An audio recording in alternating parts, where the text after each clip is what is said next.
கல்யாண வீட்டில் செய்கிற கல்யாண கேசரி நம்ம வீட்லேயே ஈஸியாக ஒரு 5 நிமிஷத்தில் செய்யலாம். எப்படி செய்யலான்னு சொல்லிட்டு இப்போ நம்ம பார்க்கலாம். நான் சொல்கிற மாதிரி செஞ்சிங்கன்னா ரொம்ப டேஸ்ட்டாக இருக்கும். வாங்க எப்படி செய்யலான்னு சொல்லிட்டு பார்க்கலாம்.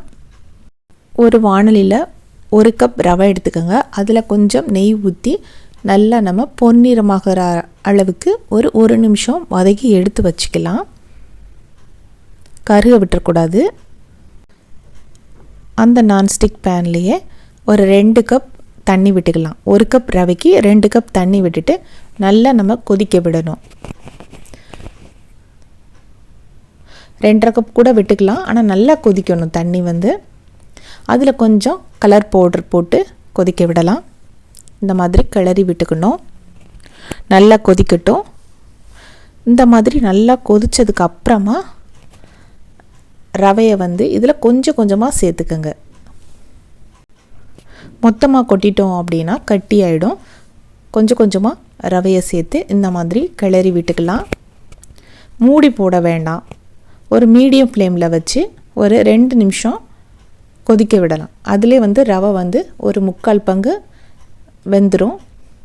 அதுக்கப்புறம் இந்த மாதிரி கிளறி விட்டுக்கணும். அதுக்கப்புறமா மூடி போட்டு நம்ம மூடி விட்டுக்கலாம். சிம்மில் வச்சுக்கோங்க. சிம்மில் வச்சு ஒரு நிமிஷத்துக்கு அப்புறம் திறந்து பார்க்கலாம். தண்ணி ஃபுல்லாகவே வற்றி இருக்கணும். இந்த மாதிரி வற்றினதுக்கு அப்புறம் தான் நம்ம சுகர் சேர்க்கணும். இதுக்கு நம்ம இப்போ சுகர் சேர்க்க போகிறோம். 1 கப் ரவைக்கு 2 கப் சுகர் சேர்த்துக்கலாம். இல்லை 1.25 கப் கூட சேர்த்துக்கலாம். நான் 1.25 கப் சேர்த்துருக்கிறேன். உங்களுக்கு தகுந்தாற் போல் சேர்த்துக்கோங்க. சிம்மில் வச்சு இந்த மாதிரி நம்ம கிளறி விடணும்.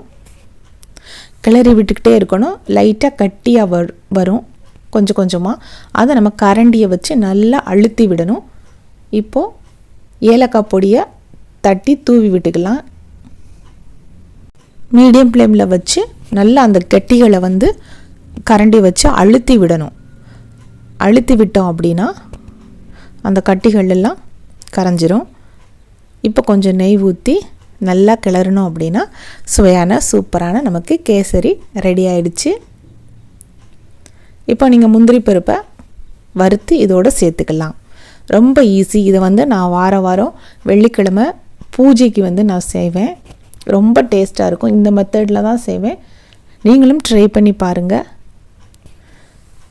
1 கப் ரவைக்கு 2 கப் தண்ணீர், 1.25 கப் சுகர் சேர்த்துக்கலாம். சுகர் சேர்த்து இந்த மாதிரி மெத்தடில் நீங்கள் செஞ்சீங்கன்னா ரொம்ப டேஸ்ட்டாக இருக்கும். நீங்களும் ட்ரை பண்ணி பாருங்கள். உங்களுக்கு இந்த வீடியோ பிடிச்சிருந்தது அப்படின்னா லைக் பண்ணுங்கள். ரொம்ப பிடிச்சிருந்தது அப்படின்னா சப்ஸ்கிரைப் பண்ணுங்கள். நன்றி, வணக்கம்.